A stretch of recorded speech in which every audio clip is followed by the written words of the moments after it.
You know, eating healthier is not as complicated as people think it is. If you're wanting to eat healthier, I'm going to share with you why I think it's not as complicated as you're probably making it out to be or think it has to be for you to make changes to your way of eating. And this is me acknowledging the fact that I'm not talking about, oh, just do what I do. No, that's not what I'm saying, because access is an important thing. But also, eating healthy is, unfortunately, a privilege for so many of us because of a thing called social determinants of health. It's not just about food. It's not just, oh, just go to the grocery store and buy, just go to the farmer's market. I digress. So I want to tell you why eating healthier is not as difficult as you might think it is. And chances are you're making it way more difficult than you need to. And the first thing is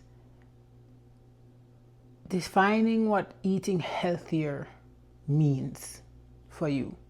Because that could mean a whole host of things for different people. What does it mean? Is eating healthier for you does it mean cooking more at home? Does it mean making sure you eat more vegetables? Does it mean paying attention to your sodium intake? Does it mean drinking more water? What does eating healthier mean? And I think if you start there, which is basically starting where you are, and then that can help guide you. Now, when people think eat healthier, most people, when they hear that, they think they need to eat a certain way, meaning, cut out. They immediately start thinking what needs to cut out, what they need to stop eat. And nobody can tell you what that is but yourself, but you. But I offer an alternative. Instead of thinking what you can cut out, think about what you currently do. Assess that. So if you're going to do anything first, assess that. How are you eating? And I'm not talking about judging it. I'm talking about taking inventory. I'm a data girl, and one of the things that's important before you even do any kind of analysis is to look at what the data is telling you. What is the fact? Now, if eating healthier, you say you need to eat healthier because you eat a bunch of junk food. Let's say that's what you say you do. Where's the evidence of that? And I'm not talking you going to a drive-thru and eating the food once a week, or even if it's every day. That's not what I'm talking about. A lot of people do that and judge it. I'm not saying judge it. I'm saying take inventory. So if what you're trying to do is cut back on going to the drive-thru or having takeout, take stock of how many times you do that in the week without judgment. If what you're trying to do is eat more vegetables, take stock of what is on your plate when you do have a meal. If what you're trying to do is manage your sodium, take stock of the kinds of foods you're eating throughout the day and how much sodium might be in them. This is not for you to take out a calculator, because especially if you're not cooking the food, or a measuring cup or a scale, but it's to identify whether it's food that you're having at home or food you're having out, and just the amount of salt that might be in there. So the first thing is identify or define what eating healthier for you means. And then, which I kind of just jumped into, which is take stock. Like, look at what you're already doing. Chances are, if you cook at home, any at all, you buy a certain type of protein, you're always buying the same type of vegetables or fruits, you're typically buying the same type of pantry staples. Take inventory of what you're already doing, because there's valuable information there. Most people say, I need to eat healthier, without looking at what they're currently doing, without the judgment. I need to state that. Talking about it from a non-judgmental place, or Reviewing it from a place of no judgment gives you more information, because once you start judge it, you're getting your feelings and you're not being objective. So take stock of what you're currently doing, because chances are if you get some protein, some vegetables and carbs on your plate daily in however many number of meals you get, you're feeding yourself, and that's a good place to start. Now, if what you've identified is not to your liking, obviously, what about it you want to change? That's the other thing. What about whatever you're doing do you want to change? Maybe it's I don't get fruits in at all. Then you, instead of thinking of what you're going to pull out or cut out, look at what you need to add. So if you're not eating fruits, maybe that's a place to start. Maybe you don't like fruit, find a way you can have some kind of fruit that you enjoy. Just go from a place of curiosity. What about if there's one particular fruit you don't like, try another. There are so many other fruits that you can try. Start there, add it in. If what you're trying to do is have more vegetables or more plants, start there. What kind of plants you want to add in? So it could be vegetables, beans. You could add beans in, or legumes. Look at it that way. How can you add that? Where can you add that in? And it don't have to mean immediately adding it to all of the meals. It could just start with one. So if you know you eat breakfast and you guarantee to eat breakfast, how can I add some beans there? Or if breakfast is not the best place for you to add beans, where else in your day can you add the beans? And don't overthink it. Like literally take a cup of beans and or a half cup of beans and add it to the corner of your plate. If you're having some soup, throw it in the soup. If you're having some stew, throw it in the stew. Like, don't overcomplicate it. Go for a can of beans. Just open a can of beans and have it in your fridge. And every time you go to a meal, you're going to have a meal. You add some. I don't care if it makes sense. That's a very easy way to get some fiber in if what you're trying to do is add more plants to your food. So, yeah, add before you think of subtracting. And then, I'm losing my train of thought.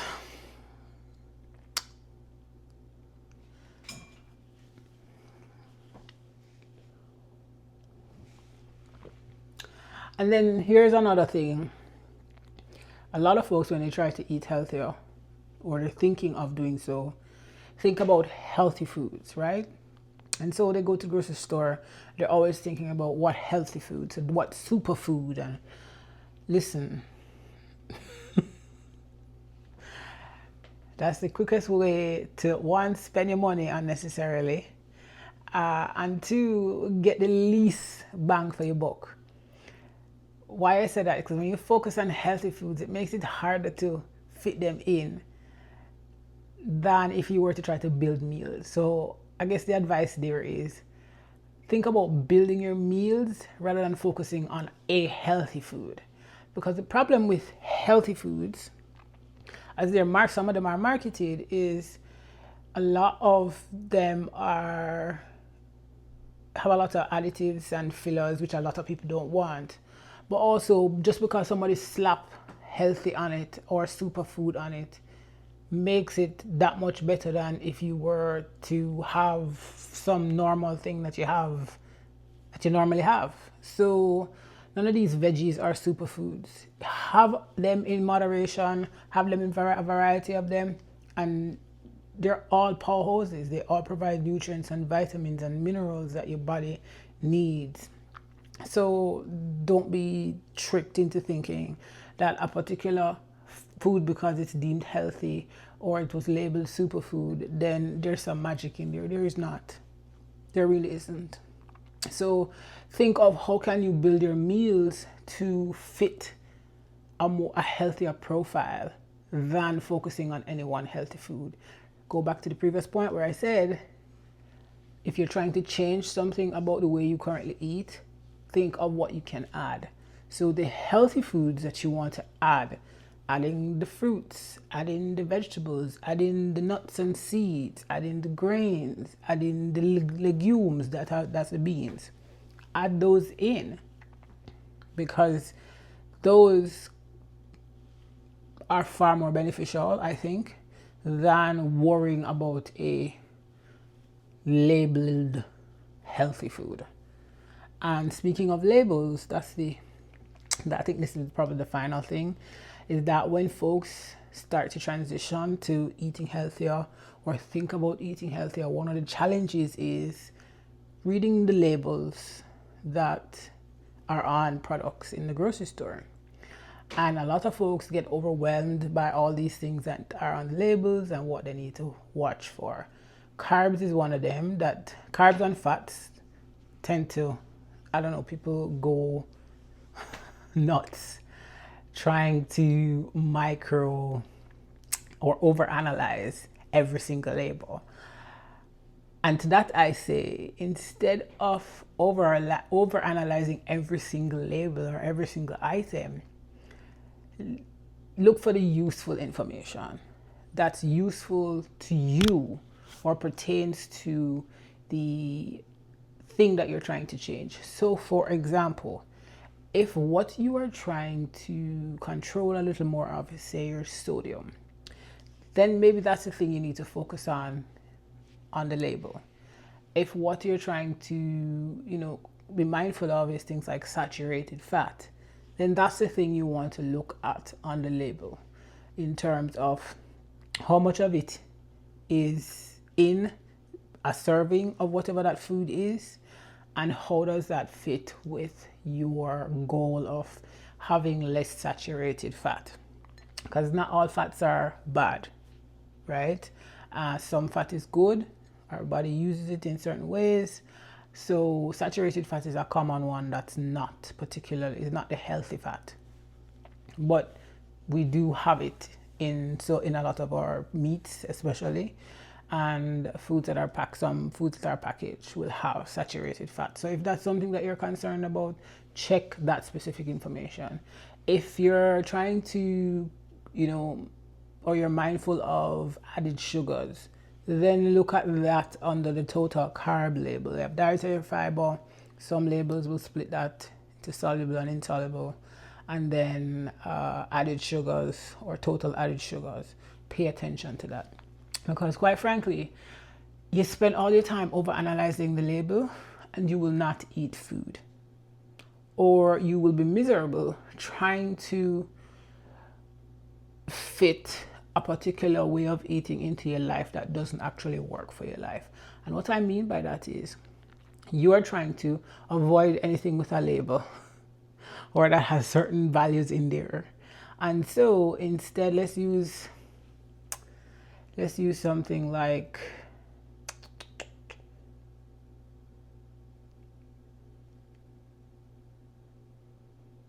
I want to say beans. Let's use beans. Granted, that's not a controversial thing, but a lot of folks will think canned beans, for example, is not as good as the raw beans.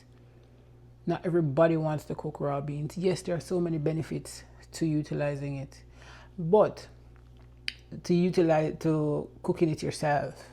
But again, pay attention to what your capacity is, what your time is like, how much effort do you want to put into this, and that's important, right? Some things you just have to do, and so that's what people will say. But I believe that it's important to honor that. So if canned vegetables, for example, is something that will help you eat more vegetables because either you just don't want to cook them, you don't know how to cook them, or they always tend to go bad in your fridge, then canned, what you read on the label, just because it has carbs and whatnot, you're still going to have the carbs in the raw thing, or it's still going to exist in the fresh vegetables. But if that's not within your capacity, or you just don't want that, then don't force yourself to do it, because it's going to make including it a little harder. This is not to say that there's no benefit from say cooking your own beans, soaking them and then cooking them. Nothing, there's benefits to doing that. You have more control over it. It's cheaper. That's for one. It's cheaper than a can of beans. But a can of beans still provides nutrition that's sound. It's still a nutritious food. So don't get hung up on the labels when you go grocery shopping and over analyzing everything. And the other thing on labels too, you see those ingredients and the ingredients listed out and you can't pronounce them. Don't let people fool you into thinking just because the name you can't pronounce means it's terrible. A lot of times those ingredients that are listed that you can't pronounce are just the chemical names. So don't let them fool you, right? Or make you stress you out. Eating healthier is something you have to define for yourself because it's going to look very different. Some people eat a particular way that's not conducive to other people's lifestyle. So you have or meat eaters and you have your plant-based eaters or your vegans who for whatever reason don't eat meat, right? And we have to honor preferences. You have to honor what works for you and your life. So don't let nobody define healthy for you because again, healthy in and of itself is and looks different on everybody. Two, what's healthy for one person isn't necessarily healthy for somebody else. And the context will always matter. Age, stage of life that you're in, certain conditions that you have no control over, those things are part of what make up somebody's health and health status, and you will never know what that looks like. You only know what yours looks like. So don't compare yourself to somebody else, or don't compare your version of healthy to somebody else.